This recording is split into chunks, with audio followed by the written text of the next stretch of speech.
fantasy short stories. One Life in a Day by Brett Abrahamsen.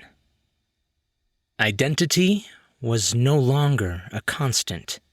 Cellular regeneration had evolved to the point that cells were replacing themselves every few hours. By the end of any given day, a person would have none of the cells remaining from when they woke up that morning. When this occurred, it was lights out for that person. To the outside world, there was, of course, no difference.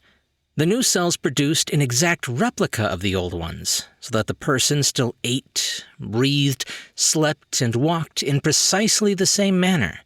But as the cells regenerated, the consciousness that the old cells had given life to simply disappeared, and a new one arose.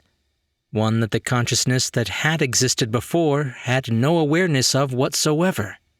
And the new consciousness would simply inherit the previous memories, never realizing that this was its first glimpse of life, or that it had killed off the prior consciousness. To combat this problem, the inhabitants of the planet Venus, where the cellular regeneration had accelerated more than anywhere else, took drugs every hour to stop their cells from regenerating.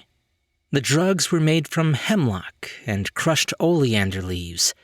This slowed the internal metabolism and stopped cells from regenerating, at least for a little while. S. Paul Radish took precisely such drugs every minute. They were expensive. Most Venusians could only afford to take them once an hour. Radish had led an interesting life. He had been mind-controlled by the Venusian government since the age of 3, one of about 40% of the population who had been subject to such experimental treatment. Somehow, at the age of 16, he had discovered a way to neutralize the effect of the mind control, namely by severing the pathways in his occipital lobe to prevent the mind control from getting in. Following his discovery, he marketed it to the other Venusians who were subject to mind control. In doing so, he freed the Venusians and became the richest creature on the planet. S. Paul Radish had not undergone a full regeneration in 10 years, since escaping the mind control, in fact. But this was about to change. 99% of the cells in S. Paul Radish's body were now different from the ones that were present a decade ago. When that figure reached 100%, the light that was S. Paul Radish's consciousness would be permanently extinguished, and a new consciousness, identical to the old one, would emerge. "I don't want to die," S. Paul Radish said to his wife. He looked around and shook in a sudden panic. "I'll never notice the difference," his wife explained. "Neither will I. I mean, I won't have any consciousness at all, but I'll be done. It'll be lights out. S. Paul Radish will live and you'll never notice any difference, but I won't be S. Paul Radish anymore.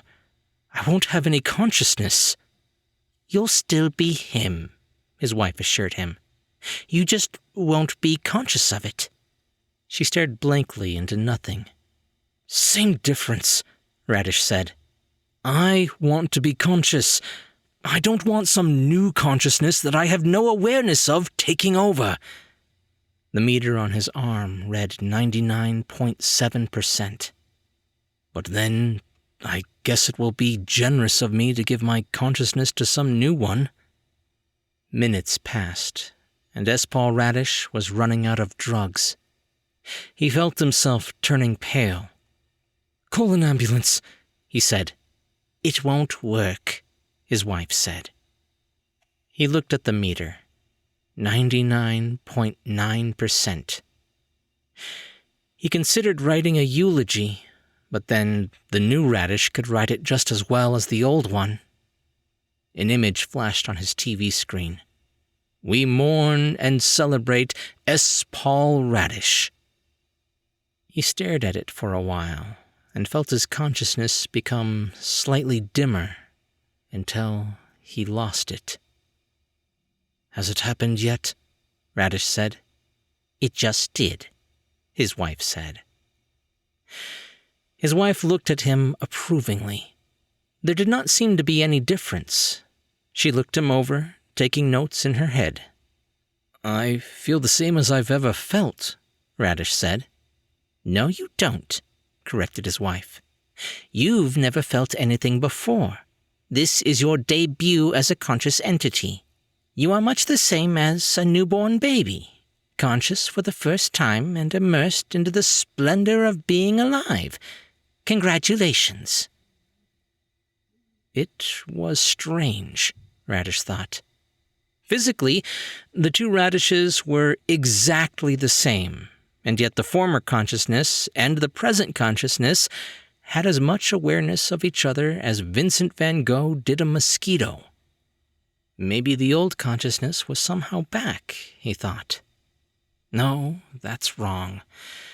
My consciousness will die out too, but only when the regeneration is finished, and the consciousness that emerges will be brand new. How do you feel? You've committed murder, his wife said. Manslaughter, Radish corrected. I didn't do it on purpose. Welcome to Venus, his wife said, suddenly switching the topic. Isn't it nice? It's beautiful, Radish said. He felt dazed. He felt bad about killing the old Radish, but a majority of the memories he inherited from Radish's brain, for they indeed shared a brain, were pleasant ones, and the thrill of being conscious, even though it felt like he had always been conscious, overpowered the guilt he felt at killing Radish. An image flashed on the TV again. Congratulations, S. Paul Radish. You're our lucky winner. Radish turned the TV off and sat down. He wished he could communicate with the old Radish somehow, but that would be impossible. The former consciousness had disappeared into the void. We should feel guilty, his wife said. The old Earthlings only had to deal with this problem once every 7 years. We Venusians face it every day without drugs. The old Radish lasted 10 years. That's an improvement, Radish said. And who knows, maybe it happened to the old Earthlings more than you think. Maybe their consciousness died out and were replaced every millisecond. Can you imagine? Only being alive for a split second, not even long enough to grasp what's going on? You know, Radish said, if the two consciousnesses are identical, how can there be a difference? This consciousness must have also been the consciousness of the old Radish. No one died. Consider 2 replicas, said his wife. Both programmed to have exactly the same consciousness. 2 identical consciousnesses through the course of their whole lives, down to the most minor details. Yet, one can't feel or think what the other can feel or think, any more than you can feel or think what I'm feeling or thinking. Or how Vincent van Gogh can't feel or think what a mosquito is feeling or thinking, he thought. Replica A is consciousness of replica A, but not replica B. Replica B is consciousness of replica B, but not replica A. He gazed outside, taking in the new world. My God, it's beautiful, he thought. And to think it took 14 billion years to know it existed. And if Radish had simply got killed by a stray bullet when he was in his early 20s, I would have never known. The universe would have existed, and I would have never known it existed. There's quadrillions of potential consciousnesses that don't exist and never will exist, and will never know that the universe exists. And that's not counting all of the rocks and TV sets and refrigerators, or maybe even all the atoms at the individual level. Septillions of atoms that don't know they are part of a universe which exists, because atoms don't have consciousnesses. I could have been an atom. Maybe I am an atom and don't realize it. An atom and also S. Paul Radish. Or an atom inside of S. Paul Radish. Something has to be an atom. Lots of things have to be an atom. Perhaps all the atoms get taken after a point, and some would-be things get stuck being nothing at all. Unless the universe is infinite, in which case it's impossible to be nothing, to not be a part of it. But as for now, somehow, I have a firm grip on Radish's consciousness. Suddenly Radish felt sick. His wife offered him his drugs. He declined. Hours passed. "You are going to die," his wife said. A noble form of suicide, Radish thought. After 24 hours, his consciousness dimmed, and a new one emerged. After 24 hours, the process repeated itself. And so for the rest of S. Paul Radish's long life, he lived to be 762, there was a new consciousness that emerged every 24 hours. Thanks to the selflessness of S. Paul Radish, 278,167 consciousnesses existed for a day each. Consciousnesses that otherwise never would have been given life.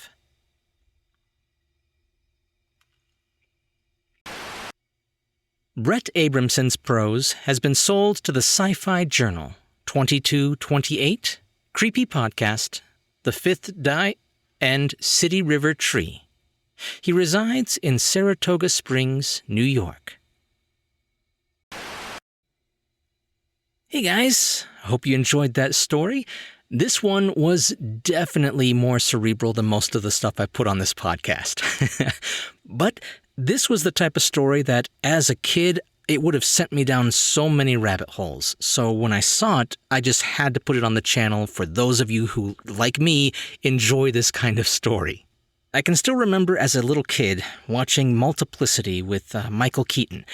It's a great movie. If you haven't seen it, go watch it. I highly recommend it. Very quotable movie.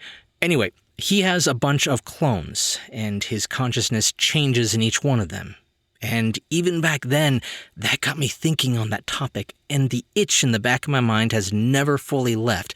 The topic of consciousness and replication of consciousness, moving to the next one, all that stuff has always greatly fascinated me. One of my favorite sci-fi book series is Bobiverse, which touches on a lot of those topics. Also recommend that if you haven't seen it. But just the idea of downloading your consciousness into a computer. Even if your body dies at the exact same moment, is the thing in the computer you? If not, what's the difference between that and all the cells in your body regenerating? Is it biological? Is it spiritual? There's so many layers, and all of it is philosophy for the most part. There's very little science that you can actually get into. There is a book out there, I can't remember the name of it, but it dives into the topic of consciousness, the theory for consciousness. I don't know, but anyway, it is such a cool topic. If you guys haven't looked into it, if you want to go down a rabbit hole, it is one that will send you into existential dread and just keep you interested for weeks on end. I guarantee it. Anyway, sorry for rambling. You can tell it's an interesting topic for me. If you like this story, be sure to leave a thumbs up and a comment if you're on YouTube. Or if you're listening to the podcast version, be sure to subscribe for more brand new short stories. I'm Chris Herron, and that's it for today's Tall Tale TV.